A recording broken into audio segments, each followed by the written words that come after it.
The grandpa held the jar of honey so that all the family could see, then dipped a ladle into it and drizzled honey on the cover of a small book.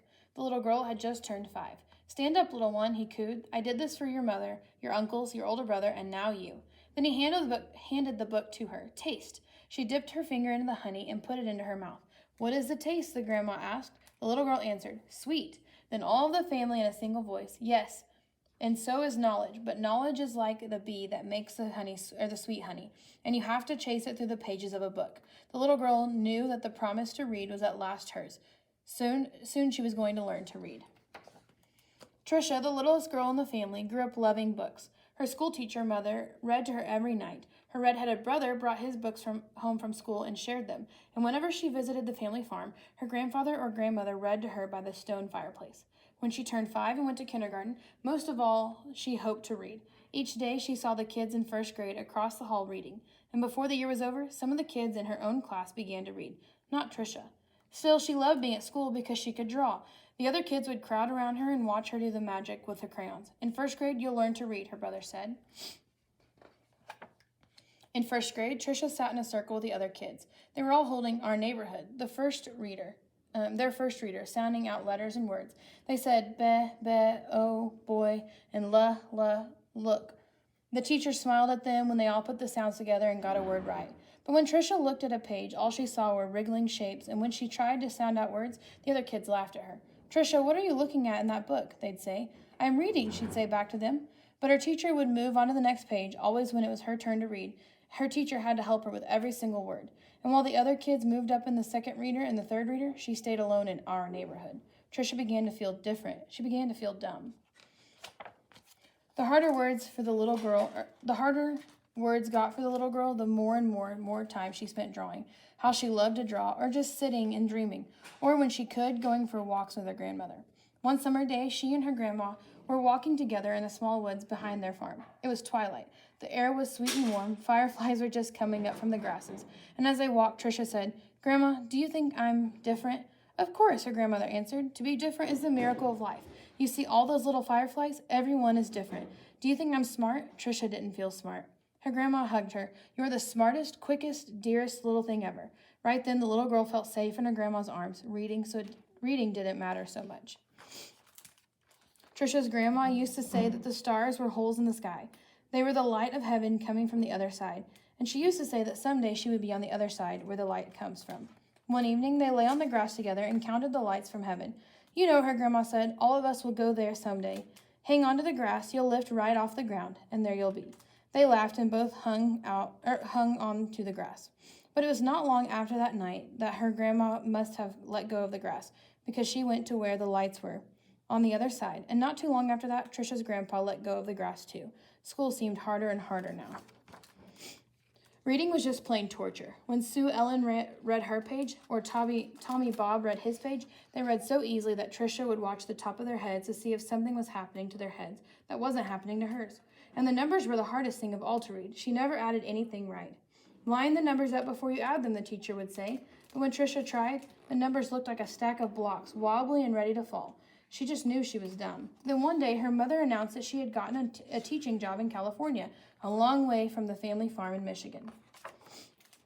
But even though her grandma and grandpa were gone, the little girl didn't want to move. Maybe, though, the teachers and kids in her new school wouldn't know how dumb she was. She and her mother and brother moved across the country in a two-tone 1949 Plymouth. It took 5 days. But at the new school, it was the same. When she tried to read, she stumbled over words. The cat, ran. She was reading like a baby in the 3rd grade. And when her teacher read along with them and called on Trisha for answers, she gave the wrong answers every time. "Hey, dummy," a boy called out to her on the playground. "How come you're so dumb?" The other kids stood near him, and they laughed. Trisha could feel the tears burning in her eyes. How she longed to go back to her grandparents' farm in Michigan. Now Trisha wanted to go to the school less and less. "I have a sore throat," she'd say to her mother, or "I have a stomach ache." She dreamed more and more and drew more and more, and she hated school. Then when Trisha started 5th grade, the school was all abuzz.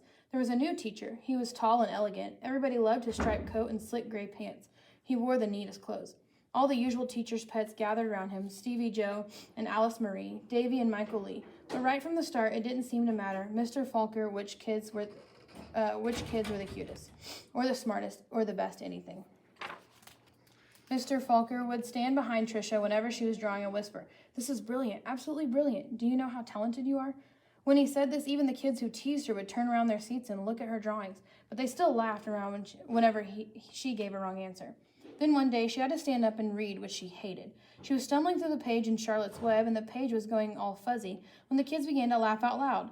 Mr. Falker, in one of his plaid jackets and his butterfly tie, said, "Stop! Are all of you so perfect that you can look at another person and find fault with her?" That was the last day anyone laughed out loud or made fun of her, all except Eric. He sat behind Trisha for 2 whole years, but he seemed to almost hate her. Trisha didn't know why. He waited by the door of the classroom for her and pulled her hair. He waited for her on the playground, leaned into her face, and called her Toad. Trisha was afraid to turn any corner for fear Eric would be there. She felt completely alone. The only time she was really happy is when she was around Mr. Falker. He let her erase the blackboards. Only the best students got to do that. He patted her on the back whenever she got something right, and he looked hard and mean at any kid who teased her. But the nicer Mr. Falker was to Trisha, the worse Eric treated her. He got all the other kids to wait for her on the playground or in the cafeteria or even in the bathroom to jump out and call her stupid or ugly.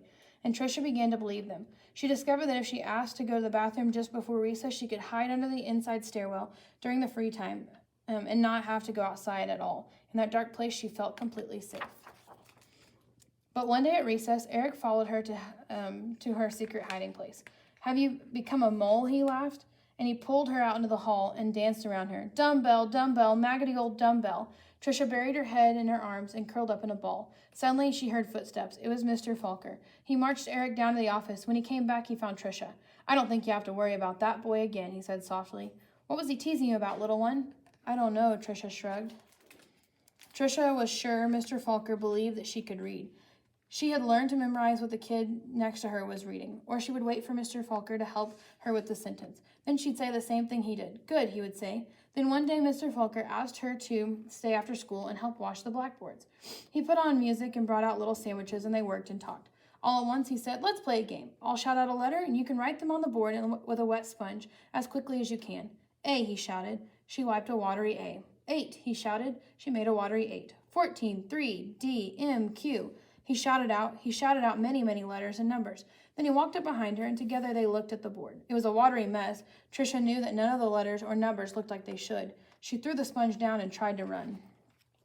But Mr. Falker caught her arm and sank to his knees in front of her. "You poor baby," he said. "You think you're dumb, don't you? How awful for you to be so lonely and afraid." She sobbed. "But little one, you don't understand. You don't see letters or numbers the way other people do. And you've gotten through the school all this time and fooled many, many good teachers." He smiled at her. That took cunning and smartness and such bravery. Then he stood up and finished washing the board. "We're going to change all of that, girl. You're going to read, I promise you that."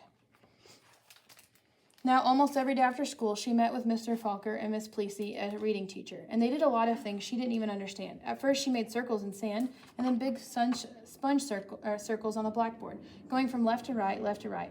Another day, they flicked letters on a screen, and Trisha shouted them out loud.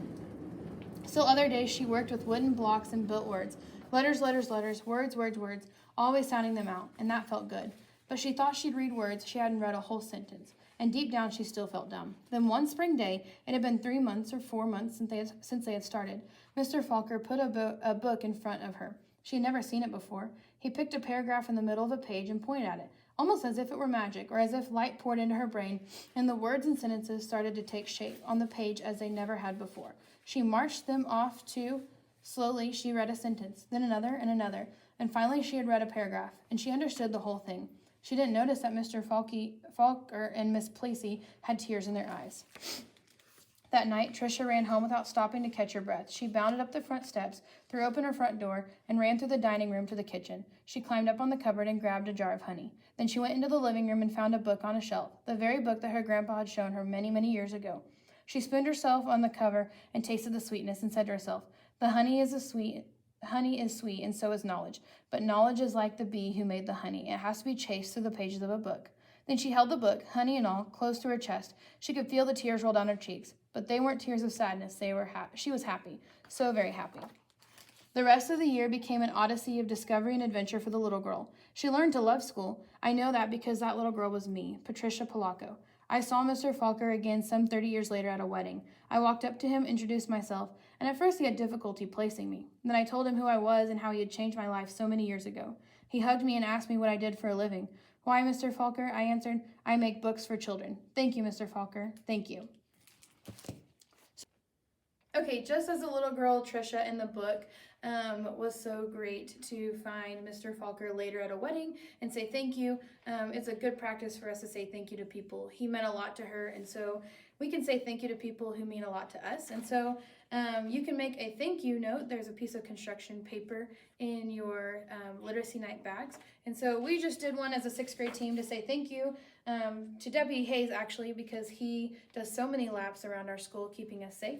So my letter says, Dear Deputy Hayes, thank you for all you do by keeping our schools safe. We are thankful for you. Love, the 6th grade. So you can write a thank you note to someone in the building, or maybe someone that means a lot to you at your house, or someone down the street from you that is a good friend of yours. So remember to thank someone.